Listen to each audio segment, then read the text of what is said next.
안녕하세요. 정주행TV 정주행입니다. 이번 시간에는 부종 얘기를 좀 해볼까 합니다. 부종이라고 하면요, 붓는 거 다 아시죠? 실제로 의학적으로 봤을 때 병적으로 부시는 분들은요, 심장이나 신장에 이상이 있으실 때 심하게 붓는 경우가 있는데요. 보통 일반인들이 붓는다라고 할 때는 실제로 그런 검진을 해보면 심장이나 신장에 이상이 있는 분들은 제가 30여 년 경험을 봤을 때 거의 없었고요. 저도 오늘 아침에도 살짝 오늘 많이 부었네 라고 오늘 아침에도 얘기를 들었는데, 보통 누가 부었다 그러면 얼굴 봤을 때 부었다라고 느끼시죠. 평소에 그런 얘기를 들을 때는 오늘 아침에 제가 들었듯이 너 왜 이렇게 부었어? 그러면 제가 답이 어제 피곤했나 봐 이렇게 답을 했는데, 여러분들도 그 전날 과로를 하거나 몸이 많이 힘들었을 때 다음날 일어났을 때 얼굴이 부은 경험들 있으실 거고요. 이 외에는 아침에는 붓지 않았는데 오후가 되니까 다리가 굉장히 코끼리 다리가 됐다, 그런 경험을 하신 적이 있으실 겁니다. 그리고 실제로 저희 병원에 살 때문에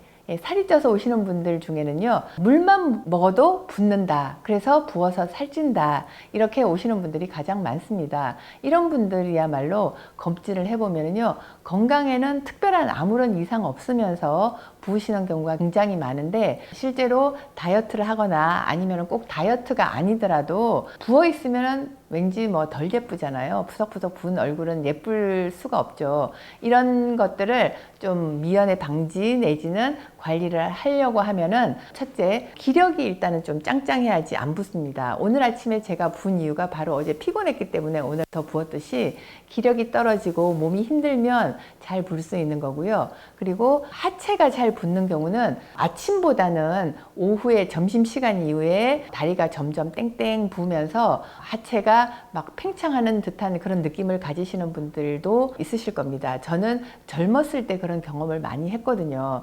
그런 분들이 주로 이제 호소하는 경우가 하체 비만이라고 호소하는 경우들이 많이 있는데, 이런 경우에는 아침에 일어나면 다리가 굉장히 가벼운데 오후가 되면서 하체가 부면서 땡땡해지면서 불편해지는 분들의 경우는 한의학적으로 봤을 때는요, 혈액순환이 안 되는, 특히 하체 다리로 순환이 안 되는 경우가 많이 있습니다.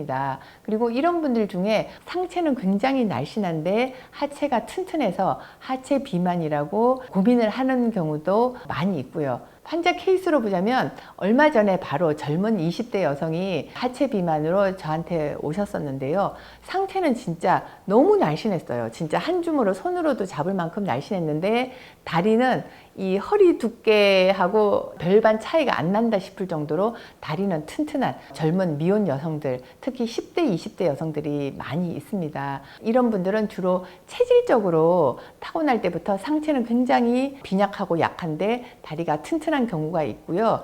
이런 체질의 경우는 주로 본인이 인지하고 있는 경우도 있고 인지하지 못하는 경우도 있지만, 대부분 뱃속의 소화기능, 장기능에 문제가 있는 경우가 많습니다. 젊은 분들의 경우는 이조차도 인지하지 못하는 경우가 많이 있어요. 얼마 전에 오신 그 젊은 여성의 경우도 본인은 저 화장실 매일 잘 가요, 소화 괜찮은데요, 이렇게 얘기를 하지만 제 30여 년의 경험으로 그런 분들의 경우 해동을 시켜서 뱃속을 정리를 쫙 하고 나면요, 다리 사이즈가 바로 줍니다. 이 젊은 여성의 경우도 소화장애도 없었고 변비도 없었지만 제가 해독 프로그램을 진행을 해서 장세척을 시켰죠. 그랬더니 한 번 할 때마다 다리 사이즈가 눈에 띄게 줄었고요. 이런 젊은 여성들 하체 비만인 경우 외에도 해독을 하시게 되면은 주로 이제 연세 드신 분이나 얼굴이 푸석푸석하게 붓거나 얼굴이 안 좋으신 분들은 바로 그 얼굴이 매끈해지는 부기가 내리는 것을 바로바로 경험하실 수가 있거든요.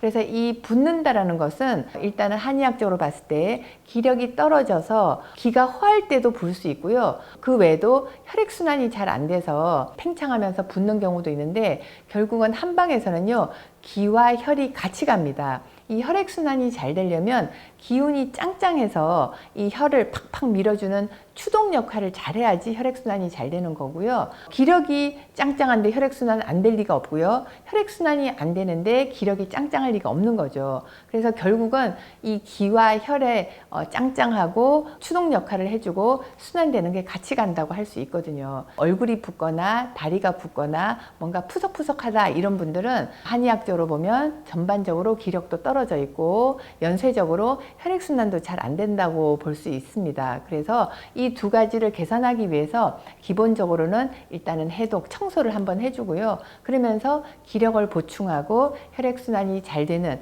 그런 한약재로 몸을 치료를 해주면 바로 얼굴 푸석푸석한 것도 좋아지고 하체 비만, 다리가 땡땡 부어서 스커트를 입어보고 싶지만 입지 못하는 그런 분들의 고충을 해결할 수 있는 좋은 방법이 바로 해독 프로그램이고 한의학적으로 기혈의 순환을 원활하게 하는 방법이 있다는 것을 알려드리고 싶습니다. 제가 20대 때 하체 비만으로 나름 스트레스를 받았던 그런 케이스이기 때문에요. 제가 그때는 그 스트레칭을 잘 몰랐던 것 같아요. 그래서 지금은 제가 다리가 붓는 느낌이 들 때는 바로바로 제가 그 자리에서 스트레칭을 하거든요. 어떻게 스트레칭을 하냐면 이게 발이고 이게 다리라고 쳤을 때 보통 우리가 발끝을 이렇게 하는 거는 이렇게 잘 하는데 반대로 발등을 이렇게 몸 쪽으로 당겨서 이렇게 하는 스트레칭, 이게 하체 비만이나 다리 순환이 되게 할 때는 제일 좋은 스트레칭이고, 제가 그것을 인지한 다음부터는 이거를 수시로 하면서 다리가 덜 붓는 걸 현저히 제가 체험을 했거든요. 그래서 다리가 붓는다고 할 때 그 자리에서 바로 해결할 수 있는 가장 좋은 방법 중에 하나가 다리 스트레칭이고요. 발등을 몸 쪽으로 이렇게 당겨서 종아리 뒤가 쭉 스트레칭이 되게, 앉아서 하셔도 좋고요. 서서 상체를 이렇게 숙이면서 종아리 뒤 허벅지 쪽이 당기도록 이렇게 하시는 것도 좋고요. 누워서 할 때도 이렇게 다리를 올릴 때 발등을 몸 쪽으로 당겨서 이렇게 올리면 굉장히 힘들어요. 하기가 쉽지 않습니다. 오히려 앉아서 이렇게 올리면 덜 어려울 수 있는데, 누워서 다리를 이렇게 직각으로 올리면서 발등을 몸 쪽으로 당겨서 스트레칭을 하시게 되면 이거 생각보다 굉장히 어려운 작업이거든요. 직장에 계신 분이나 공부를 하다가 뭐 다리가 좀 무겁다 이런 분들은 의자에 앉아서 바로 발등을 몸 쪽으로 이렇게 당기고 그 다리를 위로 좀 이렇게 올려보시면 종아리 뒤가 쭉 당기면서 아프면서도 시원함을 느끼실 수가 있고요. 이렇게 되면 이쪽에 혈행을 원활하게 하고 혈액순환에 자극을 줄 수 있기 때문에 일시적으로 붓는 것도 조금 해소가 될 수 있고, 주기적으로 이런 스트레칭을 해주시면 다리가 붓는 하체 비만인 경우에는 굉장히 도움이 될 수 있습니다. 그리고 근본적인 것은 혈액순환을 잘 되게 하는 보혈하는 그런 약재, 한약 중에서는 숙지황, 당귀, 청궁 이런 것들이 대표적인 보혈, 혈행을 좋게 하는 약재인데, 아마 여러분들이 그 당귀 정도는 구하기가 쉬울 거고요. 당귀차도 들어보셨을 거예요. 당귀를 차로 끓여서 드시는 것도 좋고요. 그리고 혈액순환을 원활하게 하기 위해서는 기를 짱짱하게 하는, 기를 올려주는, 보기하는 그런 약재를 차로 달여서 평상시에 드셔도 좋은데, 대표적인 게 황기입니다.